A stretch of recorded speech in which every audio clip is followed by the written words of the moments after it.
গেল ৩০ অক্টোবর জাতীয় পতাকা অবমাননার অভিযোগে রাষ্ট্রদ্রোহ আইনে মামলা দায়ের হয় ইসকনের আলোচিত সংগঠক চিন্ময় কৃষ্ণদাস ব্রহ্মচারী সহ ১৯ জনের বিরুদ্ধে। এরপর থেকে আলোচনায় ইসকন। চট্টগ্রাম আদালতে ইসকন নেতার জামিন নামঞ্জুরের পর আদালত প্রাঙ্গণে বিক্ষোভ ও সহিংসতায় রাষ্ট্রপক্ষের এক আইনজীবী নিহতের ঘটনায় দিনভর উত্তপ্ত ছিল বন্দরনগরী।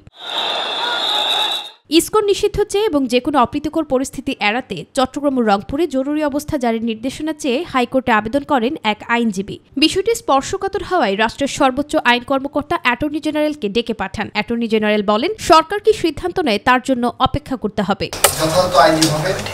এটাকে দেখবেন, সবকিছু আদালতের সামনে এসে নিষিদ্ধ করতে হবে। এই প্রক্রিয়ার সাথে আপনাদের জুডিশিয়াল রিভিউয়ের যে অ্যাকশন, সেটা যাওয়া উচিত না বলে আমি মনে করি। এটা সাংবিধানিক আইনের সাথে কতটুকু যাবে সেটাও আমাদের বিবেচনা করতে হবে, আমাদের দেখতে হবে। দেখেন সরকার কি করছে, দেখেন বিষয়টা কিভাবে হ্যান্ডেল হচ্ছে, সব পর্যালোচনা করে তারপরে যদি হয় তখন প্রপার ওয়েতে আসলে এটা দেখা যেতে পারে। আইনজীবীর মৃত্যুর বিষয়ে তিনি বলেন, একজন আইনজীবী মারা যাওয়া মানে হৃদয়ে রক্তক্ষরণ হওয়া। এখন সেটি হচ্ছে।